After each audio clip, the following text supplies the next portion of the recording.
Hey Canucks fans, it's Canucks game day. Let's preview their tilt against the Habs, and let's hand out some mid-season awards. I'm Clay Emo, I'm at Canuck Clay on Twitter. I'm at Clayton Emo on Instagram. I'm the founder of the GLCPC, the Good Looking Canucks Positivity Club. This is my Canucks take, all in one take. It's Clay's Canucks commentary for Monday, March the 8th. This is where you get Canucks insight that's positive and timely. Want to give a shout out to my Hall of Fame members, Jens95, Simalexander, Justin Credible, nucksfan number 29, and Lucas Gates. Thanks for your membership. Had chats with 4 of the 5 of them yesterday. Very life-giving, very, it was awesome. It was awesome just making 4 really good friends yesterday. And thanks to members of all levels. Thanks for your support. You're all listed in the video description. If you want to become a member of this channel, simply press the join button underneath this video or any of my videos, or press the memberships tab on my YouTube channel. Don't forget tonight, post-game live stream at 10 p.m. at the conclusion of the Vancouver Canucks Montreal Canadiens game. And one quick note, yesterday I did a vlog about what should happen when Pettersson gets back to health, and I kept talking about reuniting the Lotto line. One thing I didn't consider is keeping reuniting the Lotto line, but keeping JT Miller in the middle and trying Pettersson and Besser on his wings. Pettersson has played as a wing before, we know that. Miller likes to play in the middle. That's something I forgot to mention yesterday, but I saw the quotes that he feels more engaged. He likes to have the puck on his stick. So we'll see what happens. You know, it's a nice problem to have, but I think the bottom line for me is you still want to keep those 3 players together no matter who's playing in the middle. Okay, preview of tonight's game and then my mid-season awards. Montreal comes in struggling. Sure, they beat Winnipeg 7-1 on Saturday, but Montreal has only won 2 of their last 8 games. Of course, they've had some coaching changes in their goaltending coach, head coach. So, they've only won 2 of their last 8. The Canucks are only 4 points behind them. Yes, Montreal has a few games in hand. I'm not worried about playoffs so much. I just want the Canucks to continue to play better. But yeah, Montreal is not playing well, although they played well on Saturday night. And of course, they played well against the Canucks. They've taken 9 out of 10 points. They're 4-0-1. Outscoring the Canucks 28-16 in those 5 games. Tyler Toffoli is still hot, 15 points in 23 games. 15 goals in 23 points. Let's try that one more time. 15 goals in 23 games. So he's not just scoring against the Canucks. So he'll obviously be someone to look out for.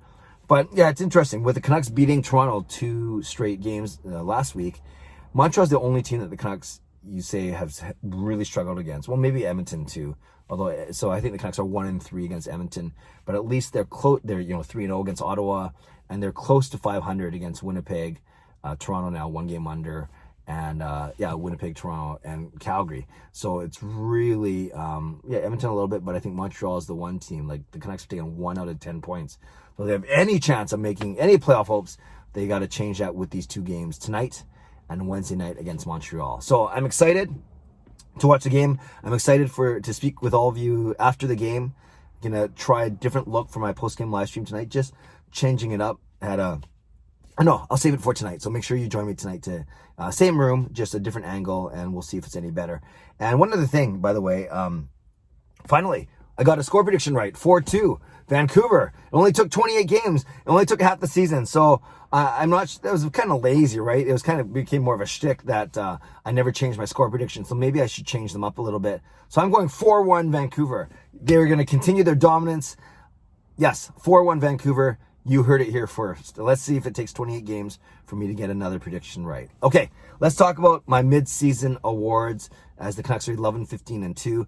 By the way, they got to get to about 62, 63 points. They're going to have to play at a 700 points percentage pace, basically at a pace better than the Maple Leafs even, or a little bit better than the Maple Leafs, whatever that number is. But I figured it out. I forgot the math. I'll talk about that another time, maybe in the live stream tonight. Okay. MVP, Brock Besser, without a shadow of a doubt. He's our leading scorer. He's been engaged. He's skating well. He's playing better defensively. Still not the best passer. You guys know I get on his passing, but offensively, when he's on his game and when he's engaged, there's no one better on the team right now. So I say Brock Besser is our MVP. I think as the season goes on, Thatcher Demko will probably give Brock Besser a run for that, but let's go with Brock Besser as our MVP, and it's great to see. Right, I think he heard some of the whispers. People were challenging him. Is he ever going to get back to rookie Brock Besser? Well, in his 4th year, I'd say he's he's right there, and it's good. Hopefully good value because he's in the middle year of that 3-year contract. So Brock Besser is my MVP. Best defenseman. This one's tough because for the same reason, I'm going to say it's Quinn Hughes with just over Nate Schmidt. And I'll talk about why in a second. With Quinn Hughes, I get that defensively he's not that good, although he's been a lot better in the past 2 weeks. He's leveled out his plus-minus that was falling. And obviously, he gives us, the Canucks, the best offensive firepower from the back end. Now, I keep saying that Quinn Hughes will not be a Norris Trophy candidate because of his poor defensive play, which I still stick with. You don't just give it to the best offensive defenseman. But for this, it's funny. Then you're saying, well, Clay, how can you say that, but still say he's the best Canucks defenseman ahead of guys like Nate Schmidt and Alex Edler and Tyler Myers? I still think for this team, he is still the best, the Canucks' best defenseman. So that's why I can confidently say that I think he's the best Canucks defenseman so far this season. Although I wouldn't put him up in Norris Trophy, running. Just slightly ahead of Nate Schmidt, but I'll get to Nate Schmidt in a minute or so. So I do like what Quinn Hughes brings from the back end offensively. I do like the way he quarterbacks the power play, and I do like the way that he's settled down a little bit his defensive game. So I'm still giving the best defenseman of the first half of the season to Quinn Hughes. Most exciting player, no question here, Nils Höglander, the rookie. Whether he's shooting wrist shot goals from that go in and out, and then no one knows if it went in, like he did against Toronto on Saturday night. Whether he's faking, attempting the lacrosse, the Michigan goal from behind the net, or whether he's engaging in puck battles, getting punched in the face, whatever it may be. I love what Höglander brings to the game, and I love the hope that he brings to the Canucks team. So I think he is our most exciting player. Now, unsung hero. Usually this is a Tyler Mott special. You just can write his name in at the start of the year, even though JT Miller won it last year. But with Tyler Mott, because of his injury, he's been out the past 2 or 3 weeks, whatever it's been. I don't think we can give it to him in good conscience from a standpoint of he hasn't played all season. This is where I'm going to put Nate Schmidt, because I think Nate Schmidt had a lot of expectations coming in. So how can you be unsung if you have a lot of expectations? But then he had a horrible start to the season, putting in goals off his own goalie, goals deflecting off him, giveaways leading to goals. Basically, any goofy way that you can think of, a goal went in off him or he was involved in, and it counted against the Vancouver Canucks. I think he in the last 3 weeks especially has settled himself down where not only he's good defensively, but he's becoming excellent offensively. You see him skating better, engaging more, first pass out, and engaging more in the offensive zone.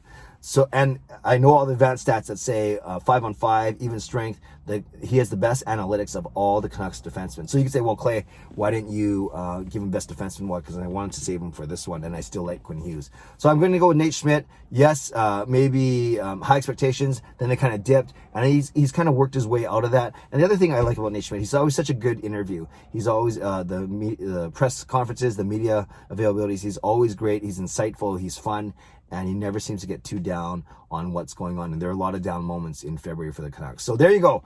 I'd love to know yours, but those are mine. MVP, Brock Besser. Best defenseman, Quinn Hughes. Most exciting player, Nils Höglander. Unsung hero, Nate Schmidt. So Canucks fans, leave a comment below. Give me your score prediction for tonight, and give me your 4 award winners. I'll type out the categories. Leave a comment. I'd love to read, react, reply, and see what you're up to. Make sure you join me for my post-game live stream at 10 p.m. tonight. And enjoy the Canucks game. Subscribe if you like to. Like this video if you like to. Join this channel as a member if you'd like to. Stay safe, stay healthy. Take care of yourselves and take care of each other. Have a great day. Enjoy the Canucks game. God bless. And go Canucks go.